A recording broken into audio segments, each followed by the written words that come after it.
Hello students, welcome back to my channel Physics by Casey. I hope you all are busy with your preparation for your JEE mains or even for NEET exam, ICPSC public examinations. Today we are going to start a new chapter, that is current electricity. So this chapter is very much useful for state level MCET exams or state level objective exams, and strictly this is a very important chapter for CBSE point of view and NTA point of view. Okay, so already you people know what is actually electric current means. In our previous chapters we discussed a lot more things related to charges. Here the before concepts whatever we discussed, that is in electric charges and fields and electric potential and capacitance, we were talking when a charge is at rest. But here the scenario was different. The charge is in motion, that is the charge is moving with a uniform velocity. By the time, what are the things that are going to happen and what are the things that we have to discuss, all these things will in detail we are going to discuss in this particular chapter. So first we will start our chapter, that is current electricity. So definitely we can expect more than one question in JEE mains or even in NEET examination also. Okay, we will start. So actually current electricity. So here the name, the first word represents current. So current means anything that can flow freely is called a current. We were not talking about electric current. In general, current means, so we can take water currents or air currents, so whatever which can easily flow, so those things we can consider it as current. So coming back to electric current, so what exactly the meaning of electric current is? When the charges were moving freely, when the charges were in motion with uniform velocity, by the time we can obtain some current, that current is called current electricity. So otherwise we can say it as electric current. Fine. So when a charge is at rest, say a unit positive charge is at rest, so obviously you can expect an electric field around it in radial directions. So all around the charge you can expect an electric field, that is E bar. It is a vector quantity. So now what is happening here? Now the charge is in motion, the charge is moving. So that is when the charge is in motion. By the time you can expect little more concepts. So now the charge is in motion, this fellow is moving. So when this fellow is moving with uniform velocity, obviously you can expect. So here two things we have to consider. When it is moving with uniform velocity, when it is in accelerated motion. For example, when a charge is moving with uniform velocity, not only electric field, in addition to that it can produce a magnetic field also. So a charge which is in motion is capable of producing both electric and magnetic fields, right? Whereas if a charge is in accelerated motion, then with an acceleration A, obviously it can radiate energy. So this is very important. That means all these things already we discussed in electric charges and fields. That is, when charge is at rest, it can produce electric field. When charge is in motion, that is uniform motion, then it can produce both electric and magnetic field. When a charge is in motion, that too in accelerated motion, obviously it can radiate energy.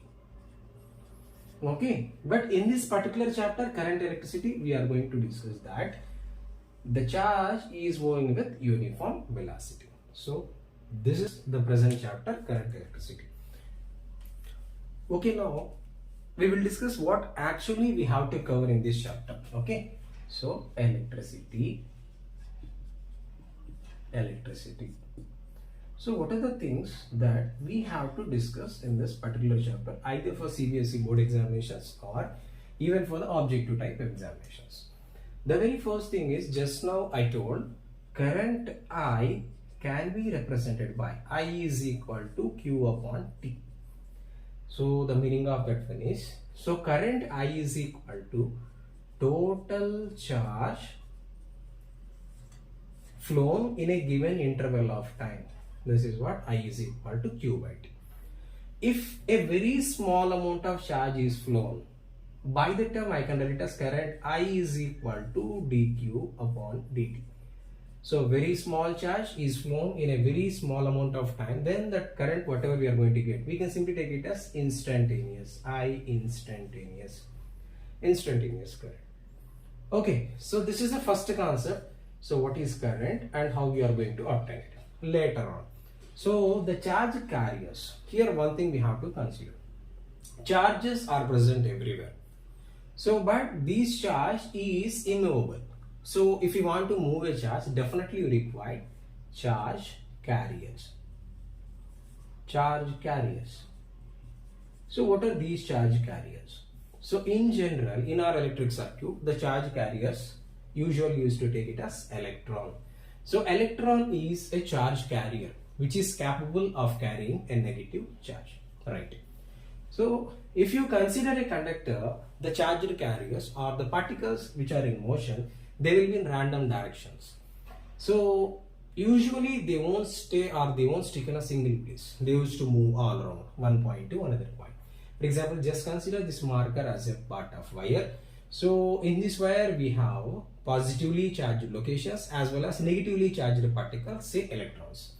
So these electrons were usually drift within the conductor.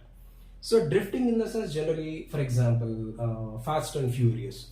So if you take that movie Fast and Furious, they used to drift their cars. So they were not moving in a random, they were not moving in a particular way. So they used to drift, they are moving on roads, they used to go on to the buildings, they used to go on to the bridges, they used to jump from hill to land, land to hill. So like this, the movement was completely different. So that type of movement we can say it as drift. So drifting. So the next concept is drift velocity. This is very, very, very important. So drift velocity, which is represented by letter Vd. So we will derive all the formulas. First of all, I am going to give you the brief idea. So it can be represented by E tau upon m. So drift velocity is E tau by m. This is the next concept we have to discuss. And second one is current density. So what actually this current density is? For example, let us consider a conductor of cross-sectional area capital A. A current I is flowing through that conductor, then we can write the current density as current density J is equal to I upon A. I upon A. So this is what current density. The next concept that we have to discuss is current density. Okay. So here we used one point, tau. What is tau? So tau is called relaxation time. Tau is called relaxation time. Relaxation time. Okay. So what is this relaxation time? For example, so let us take a small conductor. Suppose this is a conductor. This is like a piece of wire.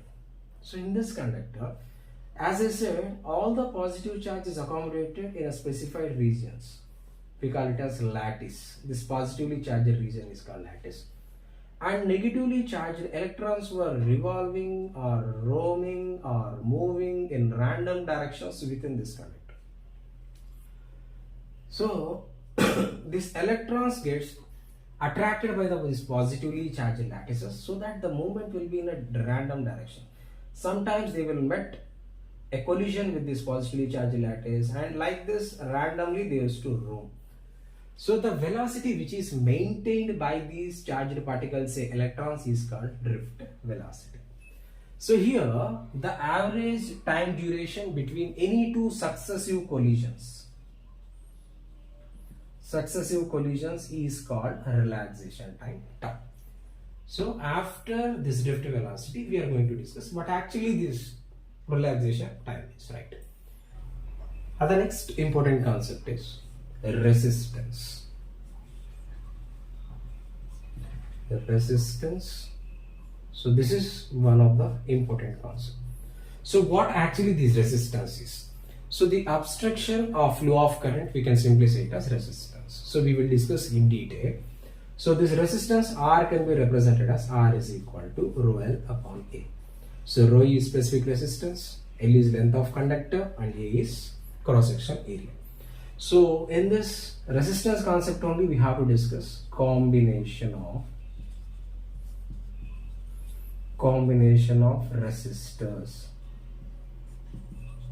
So we have two different combinations. That is, in general it is two, but actually we will take three. The first one is series combination, second one is parallel, and third one is mixed combination. So this is the concept we are going to discuss. So we came up to resistivity, which is rho. So resistivity is, otherwise one more name for that is specific resistance. It is a material nature. This resistivity is going to change or going to vary from one material to another material. So it basically depends on two contents. The first one is nature of the substance, nature, and second one is temperature. So we will discuss these things next. Temperature dependency of, this is one of the important concepts. Temperature dependency of resistance and resistivity. These are also important. Temperature dependency of resistance and resistivity. So thereafter we have to discuss KCL and KVL, Kirchhoff current law and Kirchhoff voltage law. And then we will move on to Wheatstone bridge. Wheatstone bridge. And the balancing condition, P by Q is equal to R by S. This is also one of the important concepts. Thereafter, the applications of Wheatstone bridge, that is, we can say it as meter bridge also. So this is enough space. So later we will discuss what is meter bridge and what is the principle involved in that meter bridge and applications of the meter bridge. And then we have to discuss about potentiometer. Potentiometer. This is also an important concept. And then in between, when we are going to discuss about the resistance, at the same time we will discuss about color coding. Color coding of carbon resistors. So this is a brief blueprint of this particular chapter, current electricity. So these are the contents that we are going to discuss. We will start with how the current is going to be calculated, thereafter drift velocity, and then this current densities and resistivity. At the time of resistivity only we are going to discuss about conductivity also. That is the reciprocal of resistivity. So we will discuss all these things in detail. Okay. So keep watching. Hope you enjoy the topic. If you like or if you have any doubts in this particular concept, please comment it. Thank you.